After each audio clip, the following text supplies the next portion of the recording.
Now, this is a very easy conversation to have at a bar over a pint because it's not illegal, but on social media, it's very difficult. It's a very difficult conversation to have. You can get in big, big trouble. Transgender.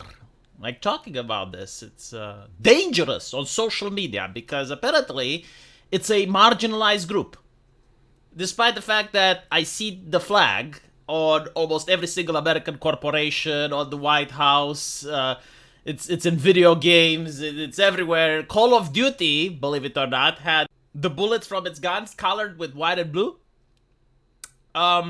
But it's a marginalized group. I wish someone would marginalize me to that extent, though. Like, that seems to be interesting. Like, getting marginalized and you're everywhere. So a lot of people have difficulty in talking about it on social media, but I'll talk about it. It's fine. It's fine. This event happened at the Olympics with Algeria FC showing us maturity, right? Saying cry more. And then when someone said, isn't it illegal to be trans in your country? Which is kind of true if you look at the legislation. The person behind Algeria got triggered. They were overfilled with left-leaning emotions. The Democrats from the United States puppeteered this person, got into their brain, and made them tweet this vile tweet 23 minutes ago. They're also now going and responding to the internet. Very interesting thing to do. To spend your free time in responding to random people with small number accounts on the internet and trying to insult them. Wow. Who did they hire, do you think, huh? How old is that person behind the account? I hope they're not hiring minors. But anyway, right? No, seriously, if that person came onto my Discord server, I would ban them out of suspicion. Like, I can't prove that they're a minor, but they're behaving in such a way that, no. Like, get out. Go sit at the kids' table. This is the grown-up space.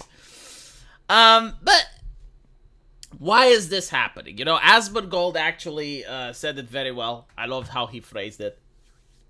He noticed that the LGBT is witnessing a small decline in acceptance, right? It's people aren't as happy as they used to be with it like 4 years ago. So there needs to be a question, like, why is that?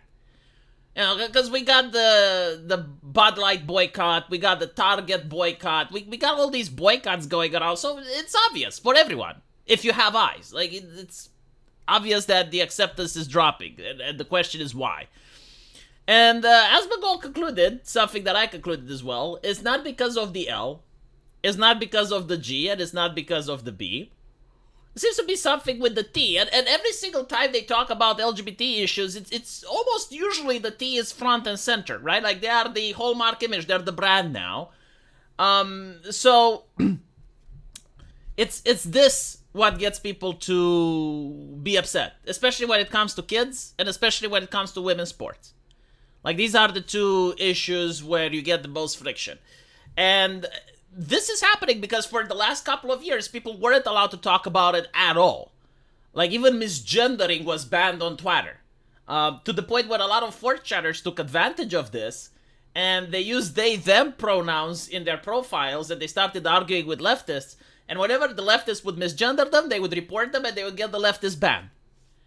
So, that's the thing that happened for the last couple of years. Like, any type of conversation, any type of debate about this was heavily suppressed. And I don't know why now it isn't. Maybe people had enough. Maybe some changes were made. Maybe people are more focused on the election rather than this. But the reality is that people are now making up for the lost time. That they have a lot of things to say. And they're actually communicating it.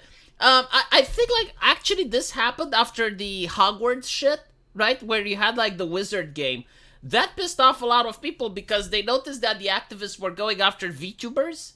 So, like, the ideology that's like, we must protect women and women's rights are now going and harassing women on the internet. We're not talking about, like, shit that you can turn off your computer to get away with. We're talking about, like, doxing, trying to do life ruination, trying to destroy their careers, right? Because they wanted to play a wizard game. So a lot of people got upset with that. Then the Dilly Mulvaney thing got people even more upset. It's like, okay, so you're hiring a person to advertise your beer, and they don't even seem to care about the beer. They don't even seem to care about the sports.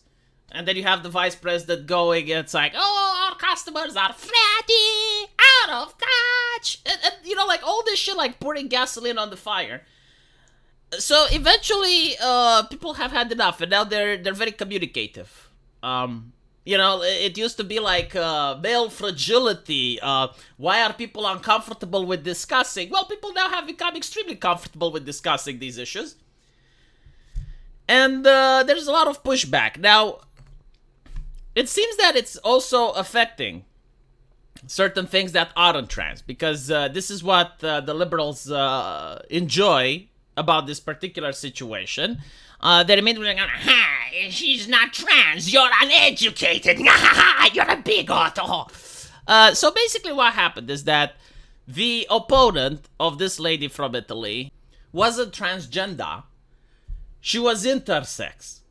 So she's born with one of those rare conditions where a person is neither biological male nor biological female. It's intersex. I think they still have the XY chromosomes, and they still have a uterus, so it's possible that they can even get pregnant. I don't know. I don't have their medical records. But they're also gaining the physical advantage when it comes to sports, and this is boxing. So this person lasted in the ring around 50 seconds or so, and then they claimed that they never felt such pain in their entire career. Like, they got punched so hard that in their entire career they never felt anything like it. Now her opponent wasn't allowed to participate in a previous event because they haven't passed the gender test. But they did manage to enter the Olympics, right? So this is what the conversation is about. It's not transgender. I don't even know if there are transgender people in this Olympics. I haven't seen any, but to be honest, I wasn't paying attention, so I didn't actually get interested. But this is like one of those cases where, again, like people want to have the conversation and they're including this. It's like, look at this, look, you know, this is what we're talking about.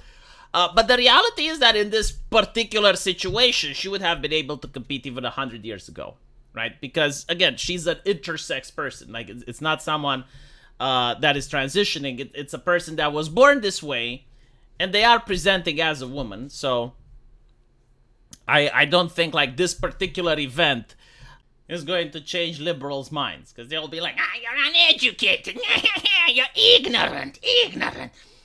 You know, education used to be to know how to build bridges, how to survive on an island, but now it's like the intricacies of human sexuality and gender expression. I do not care if you know how to build a city. I do not care if you know how to make medicine at Pfizer. If you do not know the expression of human sexuality, you are useless to me. You know, that's the liberal mindset. It's very interesting. But let me know what you guys think. And as usual, I will see you in the comment section. Take care.